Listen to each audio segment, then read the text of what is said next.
Welcome to the J3U University Podcast. I'm your host, John Jewett. And I'm your co-host, Luke Miller. Our mission is to elevate the physique coaching standard and deliver the highest level of competitors to the stage. Let's jump into today's episode.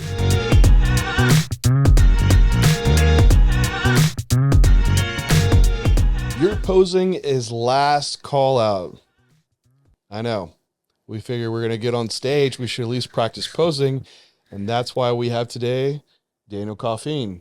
He is now the official J3U posing educator. What's your title you prefer, Daniel? I like educator. Yeah. I don't like coach. I like educator.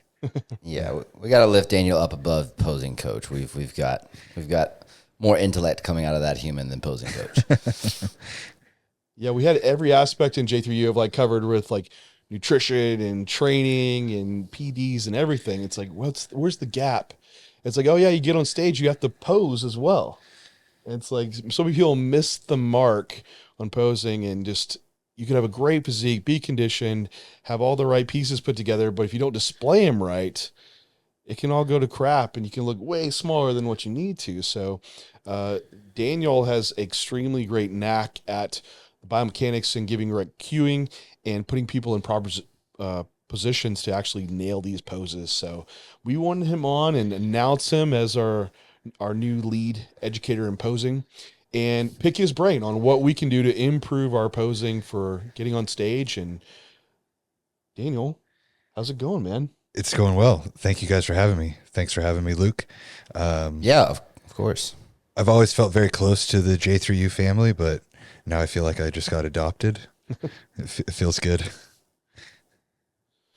I guess the first thing, when I got into bodybuilding, it's I love training, and getting on stage wasn't.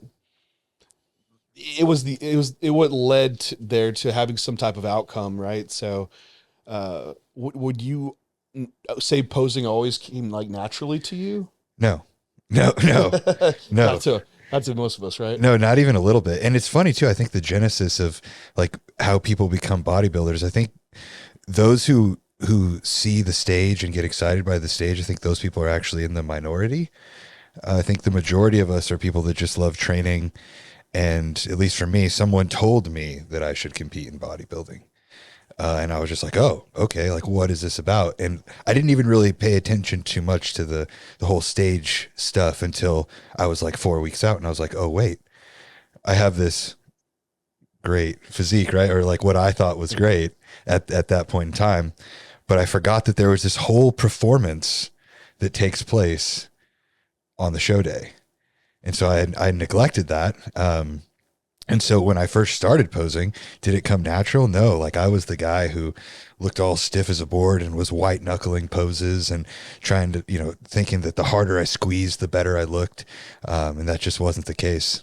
Even my first national show, I would say that my posing was passable.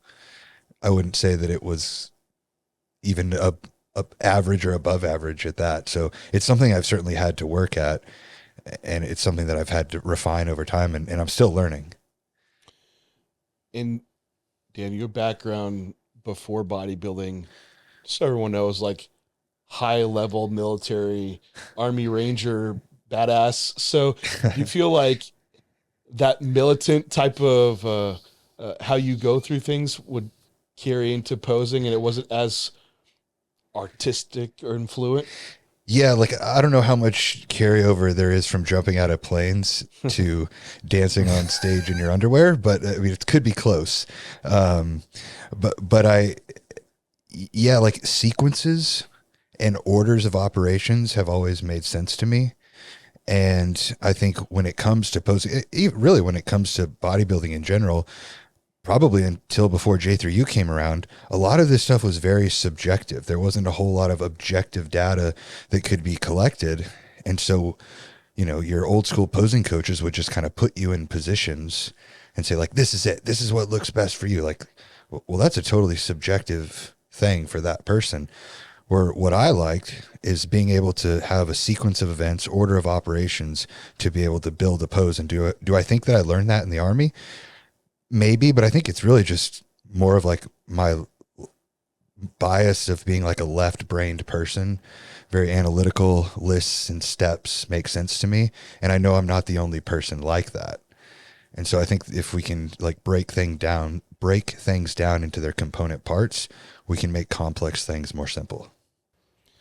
I do think there's a slight differentiation to make when we kind of start to talk about this, because and this is why I like the word posing educator for you, Daniel, rather than posing coach, is you get someone who can dance or can move and they put together a posing routine, and then all of a sudden it's like somewhat representative of dancing on stage relative to posing, and now they're a posing coach. And I think one of the things that I really resonate with kind of the way that you think about posing, and why a lot of my clients do posing work with you. And even before you like had developed the following that you're at now, I like started sending people your way, is because you think about it more from a fundamentals and a mechanics standpoint, and like how that's actually going to present on stage, and kind of what that looks like, and kind of where do you think you started to get that thought process aligned to where that's how you express that. Because for me, if you're going to be teaching something, you have to be able to get someone through the fundamentals first. And I see these people always starting with things outside the fundamentals, and they can't even do the things that we're actually judged on correctly. And I kind of wanted to hear where you kind of came to this thought process that led through a mechanics understanding into the fundamentals, because that's what kind of resonated with me when you would talk about posing. Yeah, sure. So that's a great question, Luke. And what I like, the analogy that I give people, especially like a beginner, a new learner is what I call them, is like, we're trying to build a house here. Right. And if it's your first show, like, we're just trying to build a serviceable house. We're not trying to build a mansion. But regardless if you're building, an apartment, a condo, or a mansion, you still have to have a foundation. And that foundation has to be firm. It has to hold the walls of what you're going to be building. And so that's where mechanics, specifically biomechanics, comes into play. And that background for me came from physical therapy school, which I'm still in currently. I was sitting in biomechanics class, kind of just learning how the body moves, what muscles do to joints, how joints can be positioned to elicit certain muscle actions. And as a person that just likes to apply whatever they're learning to their hobby, I just decided that I was going to apply the biomechanics and the anatomy and all this stuff that I was learning in school to bodybuilding. And you could do that with training, which is what you guys do, especially you, Luke. Like, you do a great job with talking about lines of pull and first, second, third class levers and stuff like that. But no one's doing that for posing. It exists, right? Like, joint positions matter. They tell a story of your physique. And if those joints are out of position, then your story isn't very good. And so that's kind of where the genesis of biomechanics and anatomy and applying it to posing came from. And so, like, through that, and that's why I connected well, because I think for a lot of guys in posing, we think the same. We need like the logical step process and mechanics. Because even when I'm posing, I'm like, how do I get my glute to contract? It's like, well, what's its function? And it's like, oh, it externally rotates. I can create some force, and that gives the right cue to get in that pose, rather than something that's like up in the clouds, how you normally have been instructed to pose. More subjectively. Yeah. Right. You've also created like what I've seen, some like the 10 tenets of posing. Yeah, the principles. Your principles, right? Which are great. They're basic, but they're missed, right? They're part of the foundation. The foundation. Right? Like, if those 10 principles aren't embedded within the foundation, then when you're putting all the tile work in and doing all the aesthetics and the window trim and stuff, like, walls start falling over.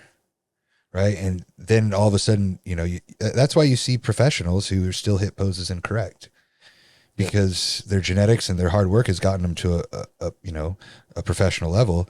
But then there's still foundational disruption that's taking place that's keeping them from progressing even further. You mind going through your principles?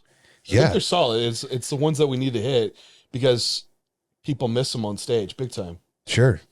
Well, the most important one, principle number one, is an understanding that objects appear larger the closer they are to the eye, and they appear smaller the further they are away. And if you can understand like just that one concept, that will change all of your front shots, all of them. Front lat spread, front relaxed, front double bicep, ab and thigh, most muscular. So there's 5 poses right there that are all wrapped up under that first principle. And what we're trying to accomplish with that principle is there's joints and there's body parts that we want closer to the eyes of the judges, i.e. delts, chest, arms, stuff like that. And then there's your waist, which we want to be as far away from the eyes of the judges as possible because we want that thing to look as small as possible. So like if you can just understand that, then there's 5 poses that you've already improved. Second one is what I call opposing vectors. Some people call it push-pull. And that's just understanding that when you're in a pose, like it's not supposed to ever be comfortable. If you're comfortable in a pose, you're probably doing it wrong, right? And so because we're trying to like get joints to maximum end range, right? So when you're doing that front relaxed and you're pushing those hips back and you're shoving that chest forward, guess what you're cranking down on? Lumbar spine. Like that's not a good feeling, but you know that you're in the position well when you can feel that little bit of back pain and you know that chest is going one way and pelvis and waist is going the other direction. The relaxed poses aren't truly relaxed. It's a terrible name for them, right? Yeah, part of them are relaxed, right? Like upper body's a little kind of relaxed, yeah, but lower body is definitely getting after it. Yeah. And then your third one from there. Third one, you're gonna have to let me look at my notes. Oh. Can you pull out your notes? I know, I was like, you want your 10 perfectly in order. Yeah. I would like to say that I have them all memorized, but that's kind of a pipe dream right at this point. But I've seen that for your principle number 2, like people not cranking like their quarter turns twist hard enough over to where they're not showing like that taper as fully as they could, right? It's like you got to twist extremely hard throughout this. Yeah, and you'll hear them like, well, I can't. Well, it's like, well, we got to fix it then. Yeah. You know, because like we can't have you only rotating, you know, like we can't have you rotating insufficiently because then it's going to destroy the whole pose. Go ahead. I was going to say that's like another aspect. The posing coach almost has to have a aspect around corrective exercise to get into those positions. That's it's kind of lax. It's just like, well, just keep forcing. It's like, no, it's probably an issue that needs to get addressed or balances, right? We all have a quarter turn where you can't fully twist into it versus the other side. But what does that mean for your training? Right. And imbalances and stuff like that, especially within posing, it comes down to 2 things. You either have a mobility issue, like there's just tightness or something like that you can work out over time, or there's a motor control issue, which is like hitting the glute or something like that. Or if you just don't have the capability to have your brain tell your muscle to do something, that's another aspect of that has to be learned over time. And how do we do that? We do that with corrective exercise, isolation exercises to be able to create that mind muscle connection to be able to do that. No, that's perfect. I think that's where like the PT side of you starts to shine to be able to pick up on those things where a lot of the other, if you weren't posing through a mechanical sense, you might miss it. Sure. Yeah. And not having an understanding of what each muscle does, like what its action is. And that's like probably one of the biggest mistakes I see with people is not posing the action of a muscle. Right. So like the most easiest example is the bicep, right? So the action of the bicep, most people think it's like elbow flexion, which that is an action, but its primary action is wrist and forearm supination, right? Like holding a bowl of soup.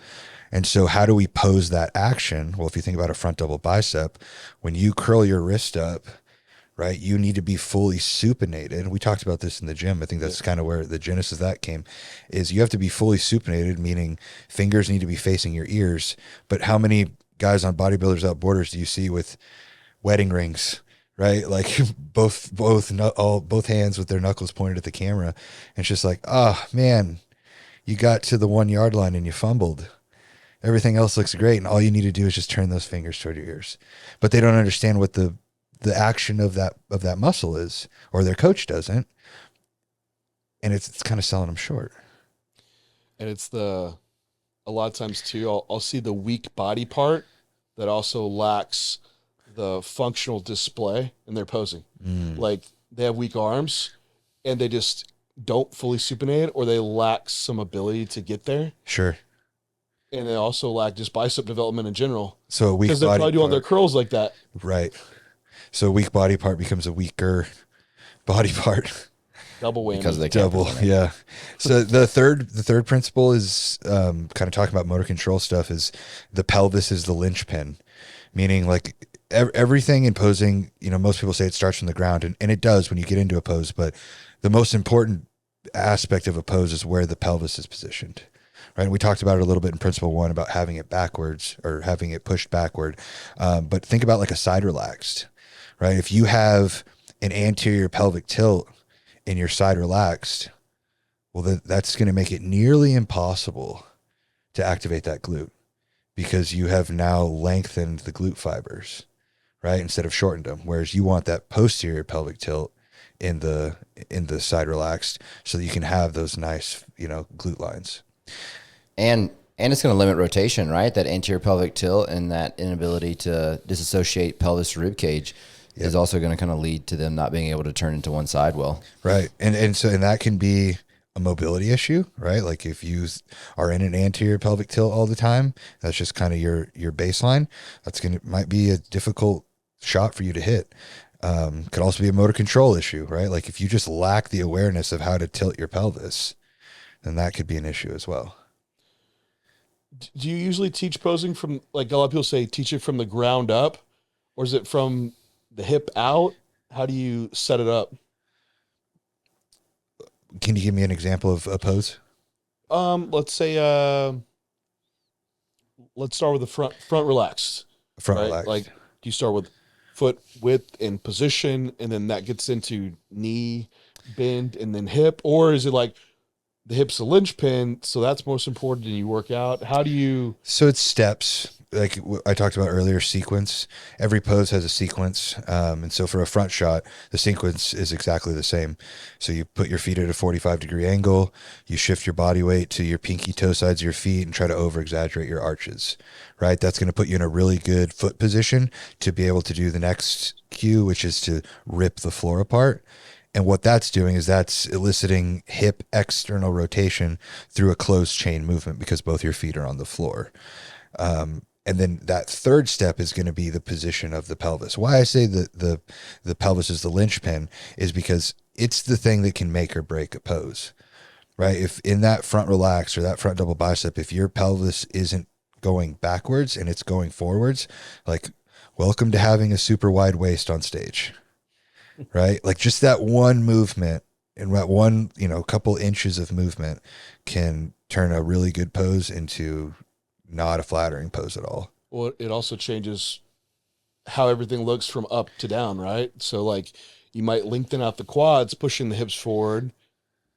One that could thin out your quad, also make it harder to contract them.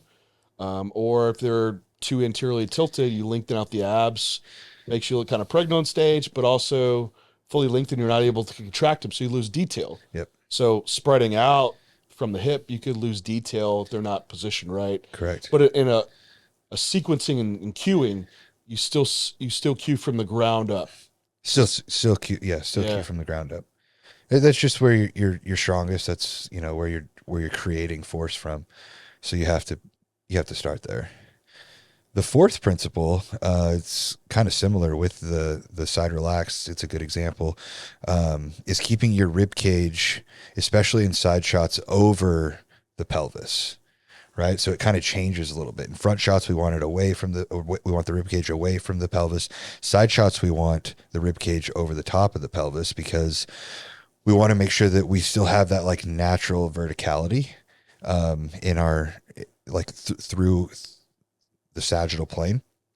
So if you think about like a side relaxed, if you have that pelvis in that posterior tilt, that's going to make that thoracic spine kind of want to extend a little bit, because the head and shoulders want to maintain that natural verticality, and you have just shifted your center of mass forward, so it wants to fight it and go backward. But we've all seen those NPC online photos of people doing side relaxed, and you got the one guy that's back here like this, and he thinks he's standing straight up, but it's because he pushed his pelvis forward and he forgot about the rib cage. Same thing in a side chest. If you have that pelvis anteriorly tilted and you're extended through the thoracic spine, like, you're just going to have totally washed out abs, right? Even if you're crunching down, vacuum, it doesn't matter. You're not going to get the best look out of that shot. Did you get that sexy S? The sexy S curve. Yeah. Save that for the women's divisions. It's more of the prego belly curve. Well, it's the I was an athlete and played sports in high school look. Like every athlete that comes to me that I can tell, like swimmers, baseball players, wrestlers, golfers, like they're always in that extended thoracic position, because that's like their ready position. But that is the worst position you could possibly be in for bodybuilding. It's just a hard habit for them to break. You used to have the old Arnold side chest, like big rib cage on the side chest, but his hip position was different than what we see. And he would kick his foot further back. Yeah. Yeah. Those are completely different, but that might have been where some of that came from. It's like side chest, make your chest stick out as much as possible. Yeah. But you also see guys that collapse down too much and try to Shrink flex themselves down on the pec. And so there's a balance to it too, but it still comes down to like all the joints from the ground up need to line up to where they're not like overly crunched. And you see the guy that's like doing a squat. Well, now you're touching on principle 5, which is to not shrink your silhouette. Okay. Right. So bodybuilding is like, if there's one thing that we can learn about bodybuilding today on the stage, it's that the guy who takes up the most space is usually going to get looked at quite a bit, And so we wanted to occupy space on the stage. And when we shrink our silhouette intentionally by crunching down too hard, or by just like becoming a smaller version of ourselves, or even posing small, right? Like that's a big deal for people, especially, I say it's mostly men, right? Like if you were a smaller person growing up and now all of a sudden you're this big bodybuilder, whenever you get on stage, you still act like that small person. And you're like, no, man, like you're a big dude. Like you got to get up there and pose big. And I remember something you told me a long time ago, which was be unapologetically big. And so when you're on that stage, don't just hit the side chest from the side, turn broadside, get really big. Don't crunch down too much. Don't overextend, but like you want to make sure that you are your biggest self on the stage.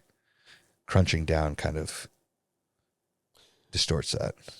And that goes from like the moment you step on stage. That's why you pumped up. Yeah, we just had Tyler Mannion, like head judge, IFBB. He just like went through the open bodybuilding poses and pose by pose, and that was some of the critiques he gave. Like guys just crunching down on items and like losing that silhouette. So I mean, these head judges are looking at those things, and that's already a pose you could lose, and they go pose by pose to see who's losing shots, and that adds up to your final outcome. I'm really glad that they're doing that, because it takes a lot of the banter online away, which is really helpful for the sport.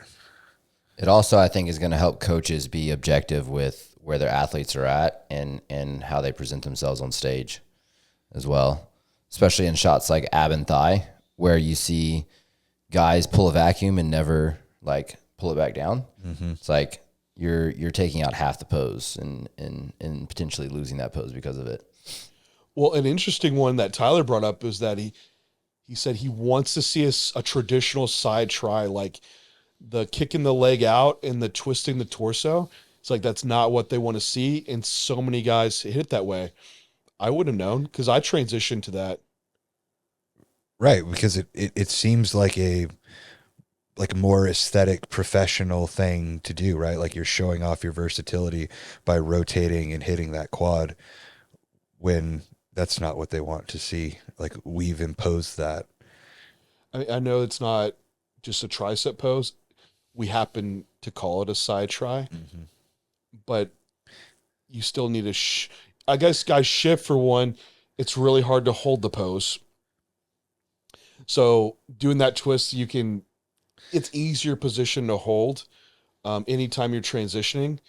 But also, like, he was bringing up a good point about make sure you twist and show your taper and all of it, because you want to appear as big as possible. You show your full silhouette. Better show. I always look for the backside delt, just like peeking around the corner. Okay. Just getting as wide as you can through that shot.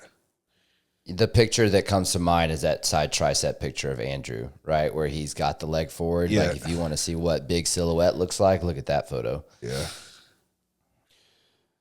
And I guess on the topic of these side poses, one you see a lot too is gaps and holes. That's number 6. Yeah. I know. No gaps, no holes. Fill those holes. That's right. Holes are meant to be plugged. That's right. Yeah. Oh, John. Yeah.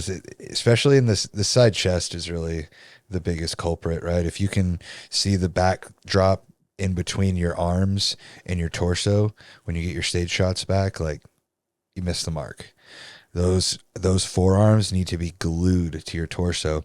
And the best landmark is, like, you can feel on the front side of your torso, you can feel your last rib. That's rib 8, right? And if you do like a little pseudo vacuum or you suck in your stomach just a little bit, you can feel where those forearms need to be placed. You place them right underneath those ribs, and then you just pull up and you won't have any gaps, no holes.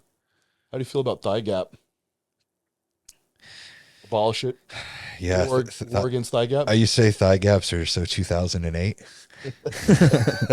Yeah. Thigh gaps are another thing too. And that just, it shows a lack of overall leg development, especially in the adductor. And you can kind of get around it if you just position your feet a little bit differently. You know, like, let's just say you're just smaller statured guy with, legs aren't a strong suit.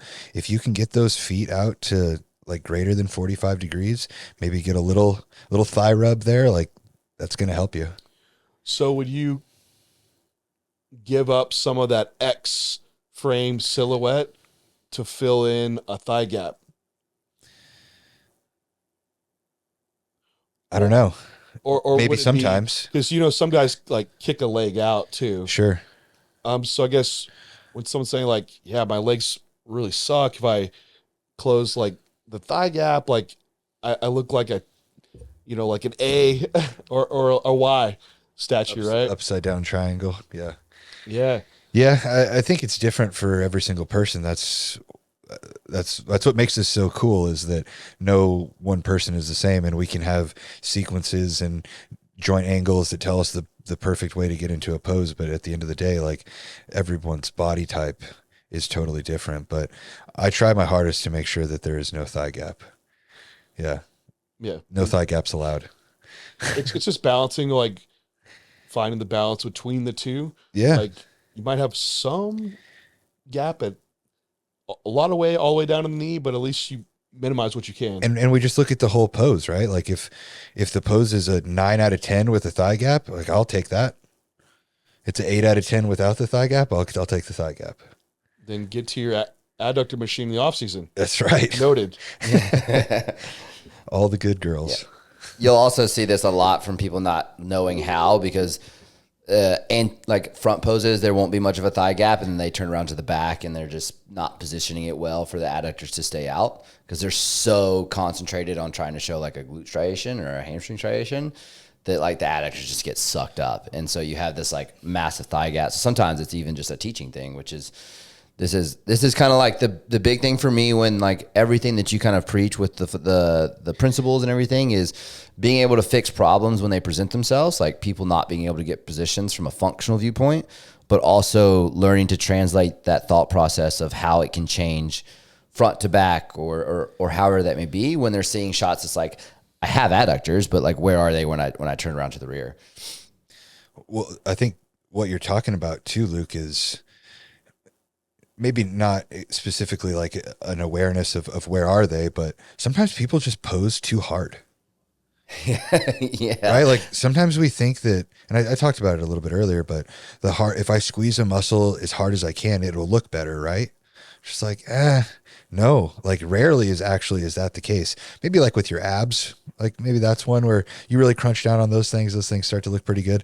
But man, if you're sitting on those glutes and hams as hard as you can be sure that those adductors are going to get sucked to the front if you're in a rear shot. Yeah, so bad. Yeah, it's like trying to do a glute bridge, right? Like it's all going to go anteriorly and your legs are just going to look really small from the back. And so the takeaway there is film yourself or have someone there to give you some objective feedback. And if you need to come off the gas a little bit on that, effort or intensity of contraction, you should do so. Not only is it going to make the pose look better, but it's going to keep you from expending all that energy, right? Like your risk for getting a cramp on stage now declines. Your risk for starting to sweat on stage starts to decline, and you're able to have better endurance. I know we haven't gone through all the principles, but I think there's an important one to pull out of that, of like that carries into your practice of what you're doing off stage. So I feel like it's not translated the same of how people are practicing versus what's getting displayed on stage and executed. Yeah, that's fair. Most people are so dang nervous on stage anyway that a lot of the stuff that we learn, if it's not practiced for, if it doesn't become automatic, right? Like that's something that I preach a lot is automaticity. And that's why I like people to come to me relatively early so that we can start to cement the fundamentals. So that How early? When should you start? Like, what do you think? I think it depends on skill level. But if you're like a brand new novice competitor, I like to see you at the start of your prep. And then I'll put you through a needs analysis. And if we need to be doing this once a week, then we do it once a week. If it needs to be twice a week, then it needs to be twice a week. It really just depends on the person. If you're someone who's maybe like a national level competitor and you've been doing this for a while, 8 weeks, 6 weeks, and then sometimes some of the higher level guys, I can get, 1 or 2 sessions with them for one of their preps. And then we do a lot of video feedback as well, just because, like a lot of these guys don't need the push, right? Especially higher level guys, they know what they're doing, but they just want some feedback, a little bit of validation on maybe some of the more advanced techniques that they're doing. And I love doing that just like over a video, being able to put it on Loom, draw lines and, be able to speak in a language that they understand. But, yeah, usually once a week for a novice competitor, maybe once every other week for a national level competitor. Because I see poser coaches, they turn their coaching stage into not skill level development, but more like endurance courses, right? I'm just gonna watch you pose for round and round. Yeah. Should that be part of it? Is that more the homework side? Maybe what level that should be eventually executed at? It's part of mine. I do conditioning rounds. How I run a session normally is you get on, little meet and greet, and then we go straight to quarter turns. If those are perfect, we go to mandatories. If those are perfect, we look at 30-second routine, 60-second routine. And then once all of and like that takes a long time to build up to. So the first couple sessions might just be nothing but quarter turns, right? Or nothing but mandatories. And I have a curriculum. We have a familiarization phase. We have a pose execution phase where I'm just calling shots. And then there's some more advanced stuff. But once we get through all of the requirements for stage day and like we feel confident in that, then I start looking at, all right, what's the endurance like? And I'll set a timer for 3 minutes and I'll call shots, or 4 minutes or whatever it is. I'll call shots. I'll have them simulate switching people around, kind of how to, teach them how to improve their endurance and how to rest when they're calling people around. And so we just try to simulate stage conditions, but it's certainly not something that comes early. Like my main priority is making sure that we're hitting poses correctly every single time so that when you get up on stage, you don't have to think. I think one of my biggest pet peeves is posing when you're just completely gassed and you haven't developed the skill set yet. Yeah. Because it's just reinstating and learning poor posing techniques. So a lot of people do posing post training when you're already extremely fatigued, and your ability in prep for one, and when you're under a lot of fatigue, to learn more intricate skill levels is very poor. So I think practicing your posing when you're at your like freshest and ability to retain those skills, and more frequent over really long sessions when you're first learning. Like an hour-long posing session seems ridiculous to me. I sometimes have a hard time filling 30 minutes. Because people get gassed, right? It's like, yeah, there's, and that's, I think, a skill that comes along with the coaching aspect, is knowing the athlete and knowing when you're getting junk volume, right? Like junk posing. Yeah. Like sometimes just like contracting a muscle, it's super hard, isn't going to yield its best look. Just doing more work over and over again may not be, a good investment. Well, it's like if you've been through a posing session, there'll be all these cues for all these poses. Like there's a physical component, but a mental side. You can't remember all of it and retain it. Yeah. So you need your homework and go work on that, ingrain it, then get the next skills cues that ingrain those and keep repeating that till you master the basics, right? It's on the coach to understand where the athlete is in the stages of learning. Right? We have 3 stages of learning: cognitive, associative, and autonomous stages of learning. And knowing where your athlete is in those stages of learning, and then knowing what type of augmented feedback to be able to give to them that's appropriate in those stages of learning, is a huge, huge importance in any posing coach. And like that's why I like the term educator, is because I want to be able to teach the posing coaches out there right now who just raise an eyebrow at what I just said. You know what I mean? And they go like, what? The learning stages or what? Like I want to be able to reach those people so that we can have better products on stage. Because I'll tell you, John, Luke, I'm kind of tired of going to shows and seeing the products that are getting put up there, because I know that we can help them. Like you should never be let's see.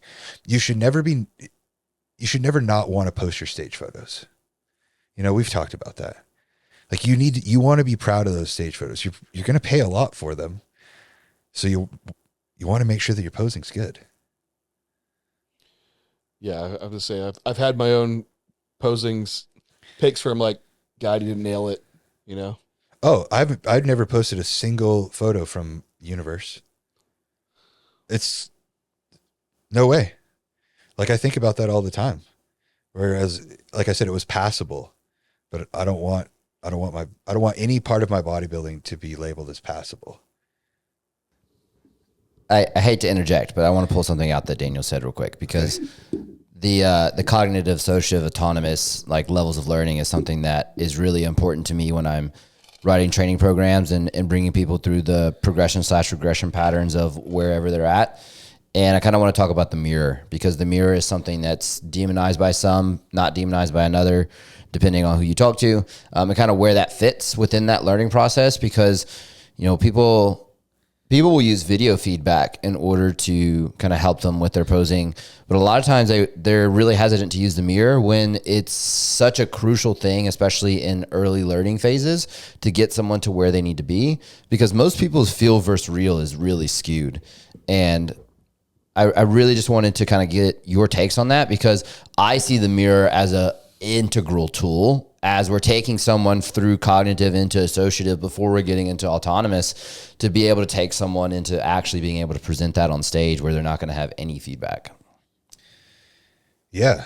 So the mirror is feedback, just like anything else, a video, touching somebody, telling them what to do. Like it's feedback. It's labeled under what we call augmented feedback. And if we think about the 3 stages of learning, cognitive, associative, autonomous, in the beginning levels of learning, cognitive stage, having feedback is super important, because we're really focused on like in-session performance when it comes to the cognitive stages of learning. And then as we progress out of the cognitive stage of learning, retention becomes a little bit more important. That's more in the associative stage. So once like body positioning and understanding what the poses are supposed to feel like once we get to that position, then we can start to remove the mirror and maybe just go straight to the phone. Right. So like maybe like in the associative stage, we can remove the mirror every few sessions, bring it back for a few sessions, kind of, swap it in and out.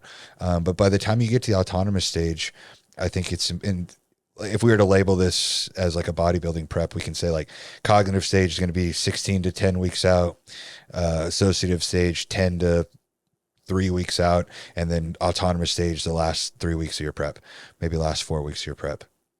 By the time you get to those last 3 to 4 weeks of your prep, man, that routine should be nailed. Quarters should be nailed, mandatories, everything, to the point where you don't even need the mirror. Now it's you can still use it, but I wouldn't use it to be correcting poses, right? You always see the guy in the mirror practicing his side chest, and he's like moving up and down once he gets set into the pose because he's not really sure if his shoulders are level and stuff like that. Like, yeah, that guy still needs the mirror. He's not in the autonomous stage. So kind of, again, it goes back to the coach, like where is this person in the stages of learning, and what do you as the coach need to be doing to advance them? And sometimes the answer to that question is you need to be doing less. Yeah. What I've even done in those situations is like had the mirror in front of me, just kind of looking through my physique or almost closing my eyes in some poses, get into it, then look in the mirror. Is that correct? But at the same time, then I'm like, while I'm setting up, paying attention to how things feel. Yep. And it's the idea of kind of like we're used to eating our meal and watching Netflix at the same time, and you wait out your food. So like hunger signaling doesn't even matter. You just like put it down and you move about your day, right?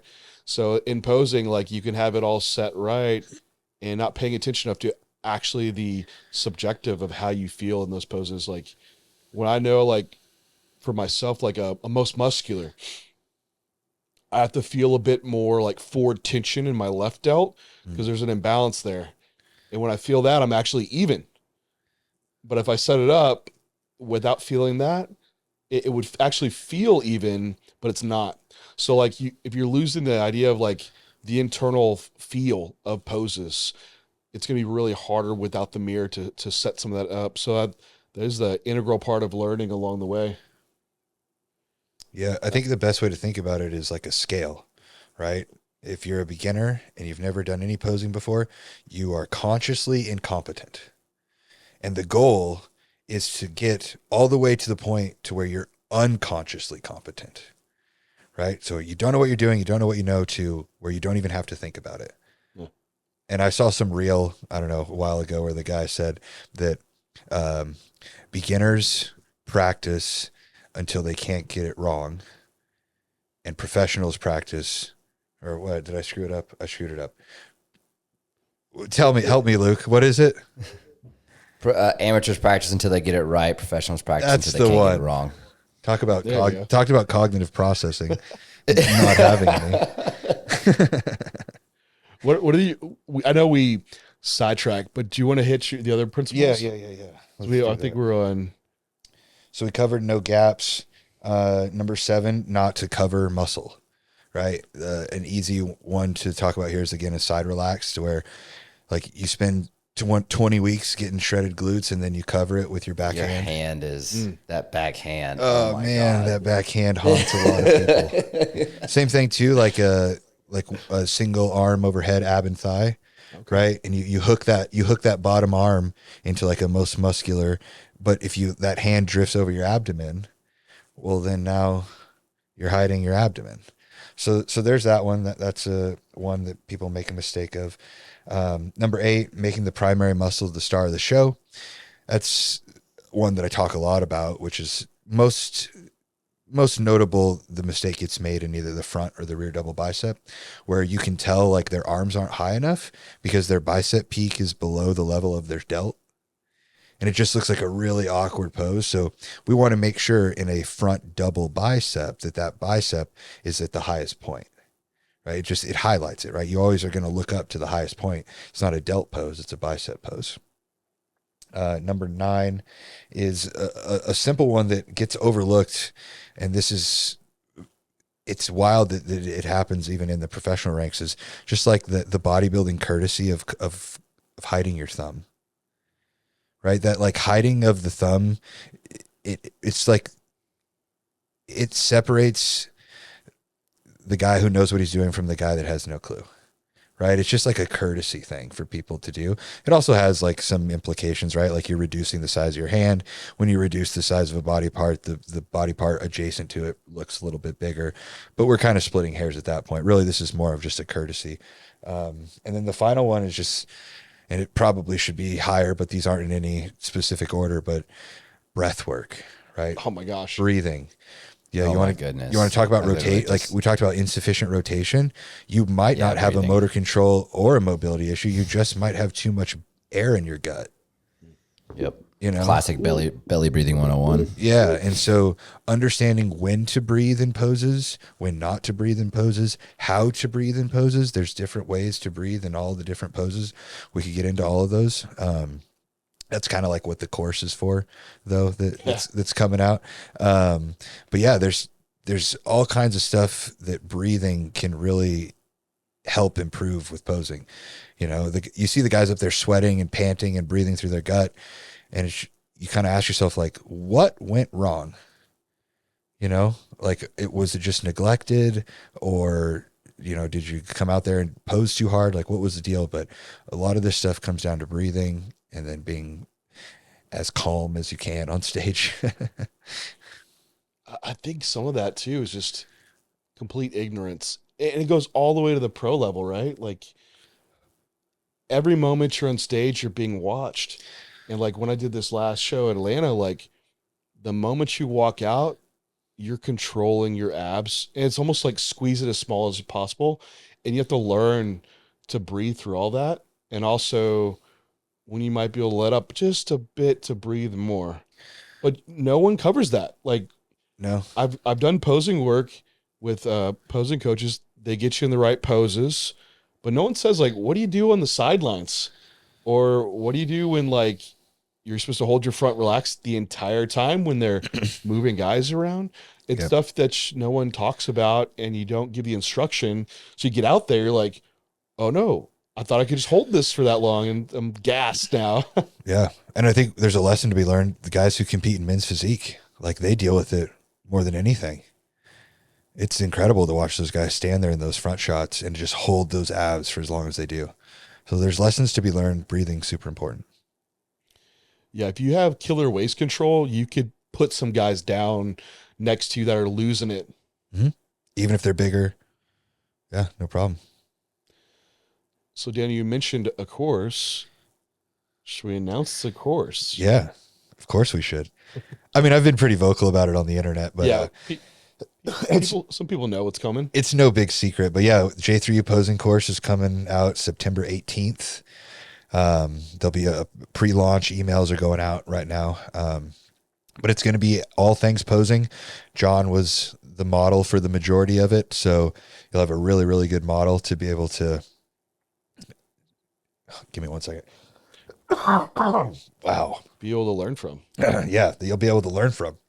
I don't know why my voice just got so hoarse. Not used to being on podcasts. But yeah, J3U posing course, September 18th. It's going to be everything you need to know for classic bodybuilding and regular bodybuilding. And then we're going to be having other courses that are going to follow, men's physique, and then also some female courses as well. Yeah, it'll not just be just the mechanics and the cueing around just hitting the basic poses, but also like we cover like what to do off stage or leading when you're getting moved around, how to pump up backstage, like what about blazing, like all the preparation points that need to happen right before you get on stage. Like we do cover those things, even considerations around tanning, the things that you might not ever been taught or heard about. That's the aspects that we try to cover, these final touches you need to know. So it's extremely in depth and be a huge value add just to go through it. And if you don't have the money for a posing coach, like this will get you pretty damn far.